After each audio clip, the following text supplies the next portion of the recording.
Dalam kita beragama itu yang paling ditekankan itu tawadhu. Tawadhu itu merasa sopan atau memang sopan betul. Kalau dalam Ihya disebut, jika Anda tidak bisa tawadhu secara rasa, tawadhulah secara ilmu. Saya ulang lagi ya, sekiranya Anda tidak bisa tawadhu secara rasa, tawadhulah secara apa? Ilmu. Karena ilmu itu akan abadi. Saya beri contoh begini, saya ini kan misalnya kiai di kampung saya atau di kecamatan saya mungkin bisa merasa hebat karena saya tokoh di sini. Tapi pastikan sebelum ada saya yang bernama Baha ini, agama sudah jalan. Dan di daerah lain yang nggak kenal saya juga agama sudah jalan. Betapa tidak pentingnya saya di kawasan-kawasan yang nggak butuh saya, atau di era yang sebelum ada saya. Nah, dengan ilmu seperti itu orang pasti tawadhu, karena dia tahu daerah yang nggak ada saya ternyata ya ada masjid, ada agama. Periode yang sebelum ada saya juga agama jalan. Sehingga kita tidak kumo luhur, wah kalau nggak ada saya agama nggak jalan. Zaman Wali Songo tidak ada saya agama ya jalan. Ekonomi juga gitu.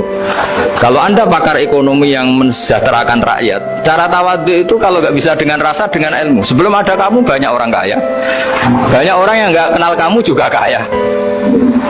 Banyak periode yang saat itu udah ada Anda juga kaya. Berarti Anda ini tidak siapa-siapa. Makanya saya pernah didatangin seorang profesor. Ini kisah nyata. Gus, sebetulnya saya dengan bapak saya itu pinter mana. Bapak saya itu tidak tamat SD, tapi saya bisa profesor. Saya ini profesor, anak saya naik kelas saja sudah senangnya bukan main. Artinya ini orang bodoh bisa menciptakan orang pinter, yang orang pinter kesulitan menciptakan orang pinter lagi. Nah, kalau kita tidak bisa tawadhu secara rasa, tawadhulah secara ilmu. Ikhlas juga gitu, saya sering ngajarkan ikhlas di beberapa kesempatan ngaji. Kalau Anda tidak bisa ikhlas secara rasa, ikhlaslah secara ilmu, pasti bisa, bukan mungkin bisa, pasti bisa. Secara ilmu, makanya di Quran disebut fa'lam annahu la ilaha illallah. Ilmu, fa'lam itu dari kata ilmu.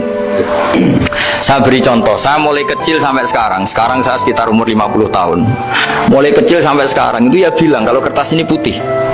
Itu ya ada yang gaji, ada yang bayar. Tapi saya selalu bilang kertas ini putih. Yang hitam ya saya katakan hitam, yang merah saya katakan merah. Kenapa? Karena itu fakta. Saya ulang lagi, karena itu fakta. Sehingga saya untuk mengatakan putih tidak perlu ada yang bayar. Sehingga ketika kita latihan sholat, latihan ibadah, dan mengakui Allah itu sebagai Tuhan kita akan malu. Loh, faktanya Allah itu kan Tuhan. Mau mengatakan fakta kok minta upah, ini gimana? Kita mengatakan Allah Tuhan itu sama dengan mengatakan kertas ini putih. Sama-sama itu fakta. Sama seperti saya mengatakan Pak Jokowi itu presiden kami. Itu kan fakta. Masa nunggu kalau dikasih BLT katakan presiden, kalau enggak ya enggak. Itu kan ribet jadi. Pak Manut misalnya rektor UGM, mbok saya enggak digaji di sana atau enggak kerja di sana, bilang kalau beliau itu rektor. Pak Ganjar gubernur Jawa Tengah, mbok saya dikenal apa enggak, ya beliau tetap gubernur. Lama sekali kita mengatakan fakta itu ikhlas. Ikhlas artinya enggak minta apa-apa, karena kita ingin ngomong sesuai fakta. Nah, Allah Tuhan itu fakta gitu. Nah, kenapa untuk mengatakan Allah Tuhan nunggu? Bah, saya ini Tuhan kamu. Ya nunggu dulu Gusti, kalau engkau masukkan kami ke surga, engkau Tuhan, kalau enggak ya enggak jadi. Tidak bisa seperti itu. Ya Allah tetap Tuhan. Nah, kalau Anda tidak bisa ikhlas secara rasa, ikhlaslah secara ilmu. Ilmu ya tadi kita akan selalu bilang yang putih putih, yang hitam hitam. Makanya ini pentingnya ilmu. Tawadhu juga gitu. Kalau Anda ditakdir orang yang GR, yang gede rumongso, ditakdir orang yang kumo luhur, secara rasa bisa dilawan secara ilmu. Ada periode di mana sebelum ada kita yang kaya ya banyak, yang dapat hidayat ya banyak, yang terpelajar ya banyak. Ada daerah yang nggak kenal kita, nyatanya pendidikan di situ jalan, sistem sosial baik. Betapa tidak pentingnya kita.